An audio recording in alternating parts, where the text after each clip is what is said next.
बीते समय में कोरोना के मामलों में गिरावट आई है और अब देश में बाजार भी खुलने लगे हैं। जहां एक तरफ कोरोना के केसेस में एक गिरावट आई है, वहीं दूसरी तरफ वैक्सीनेशन का काम भी बहुत तेजी से पूरे देश में चल रहा है। वैक्सीन की करीब 17.26 लाख डोजेज हर दिन लोगों को लगाई जा रही हैं, जिसमें अभी तक कुल 25 करोड़ से ज़्यादा डोजेज लोगों को लगाई जा चुकी हैं। कहने को कोरोना की गति तेज़ी से नीचे आई है और अभी तक इंडिया ने अपने लोएस्ट 59,915 केसेस को रिकॉर्ड किया है कोरोना की इस सेकेंड वेव में, जिसके और नीचे जाने की संभावना है। लेकिन आप सोच रहे होंगे कि हम आपको ऐसा क्यों बता रहे हैं। दरअसल वैज्ञानिकों का मानना है कि कोरोना का एक नया वेरिएंट हमें जल्दी देखने को मिल सकता है। कैसा होगा ये वेरिएंट और इस वेरिएंट से हमें क्या खतरा हो सकता है, ये हमें समझने की ज़रूरत है, जिससे कि आने वाले समय में हमें उस तरह की परेशानियों का सामना ना करना पड़े जैसा कि हमें पिछली 2 वेव्स में करना पड़ा।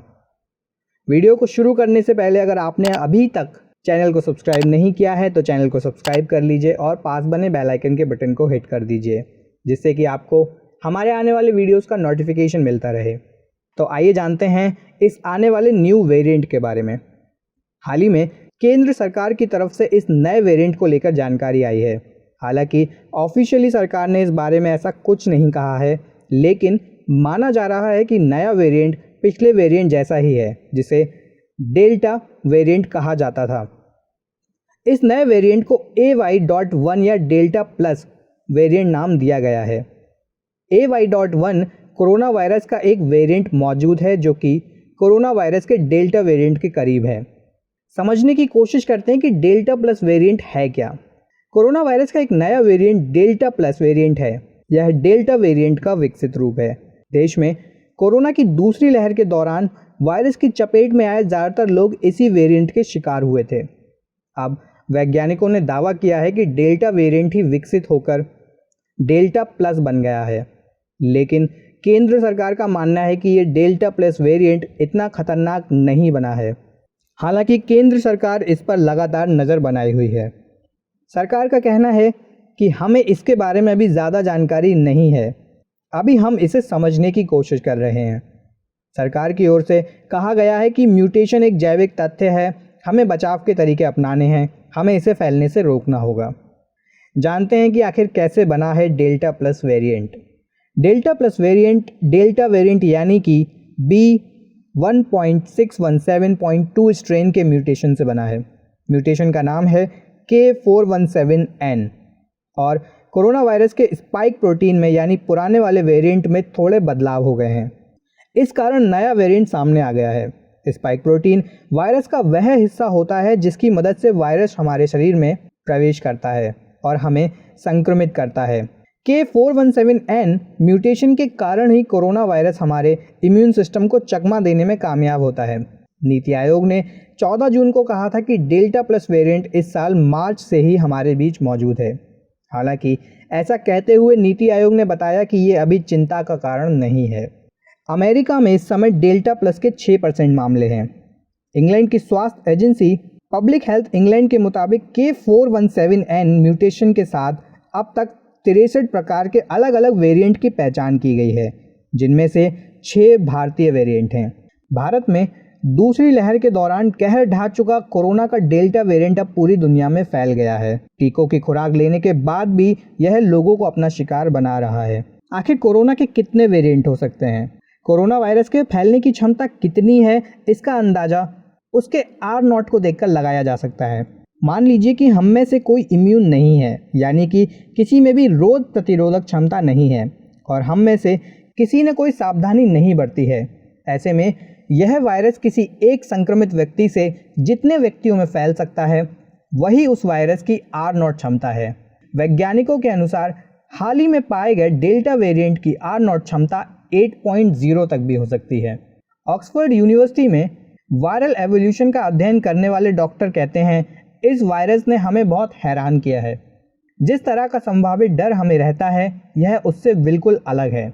और भी बड़ी बात यह है कि 18 महीने में इसने 2 बार खुद को बदला है।